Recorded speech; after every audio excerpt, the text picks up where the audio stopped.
আজকে অম্বুবাচীর ৩ নম্বর দিন। আর আমার শ্বশুরবাড়িতে তেমন কোনো বিশেষ নিয়ম নেই, শুধু দুধ খাওয়া আর গাছ না লাগানো, মাটি না খোঁড়া আর সাবান শ্যাম্পু না দেওয়া, এটাই আছে।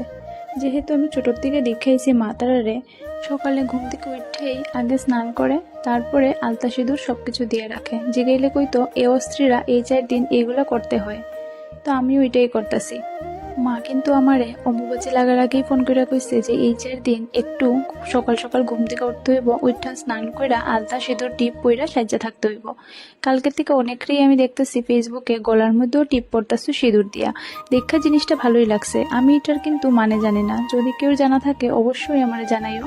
না জেনেই আমি জিনিসটা করছি, কারণ সিঁদুর জিনিসটা শুভ, আমার মনে হয়েছে দেওয়াটা ভালোই কিছু একটা হইব। আর এইদিকে ঘুম থেকে উঠেই আমি সকাল সকাল ঘরে পাতানো দই দিয়ে মুড়ি দিয়ে খাইছিলাম। ঘরে আমি দই পাচ্ছিলাম পরশুদিন। ঘরের দই আমার খুব পছন্দের, বাইরের দইটা আমার ঠিক একটা ভাল লাগে না।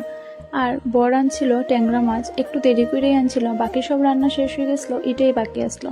আর এই যে ধনেপাতা আমার ননদে রাখছিল ওই দিন সবজিওলা কাকুর কাছ থেকে। আনসিজনের জিনিসগুলো কিন্তু খাইতে খুব মজা লাগে। আর এই ধনেপাতাটা যেহেতু আনসিজনে পাইছি, কি যে ভালো লাগছে। কালকে ডিম তরকারিতে খাইছিলাম, ভিডিওটা নেওয়া হয়েছে না, তো আজকে আবার এই তরকারিতে দিছি। আশা করি ভালোই লাগবো। আমার তো খুব ভালো লাগে ধনেপাতা দিয়ে তরকারি। আর মার কিন্তু সকালে সব রান্নাই কমপ্লিট হয়ে গেছিলো, যেমন ডাল, ভাজা, রামেশ দিয়ে চচ্চড়ি। আর রাত্রে আসতো মাংস, আর আমি লাস্টে মাছটা নামাইলাম।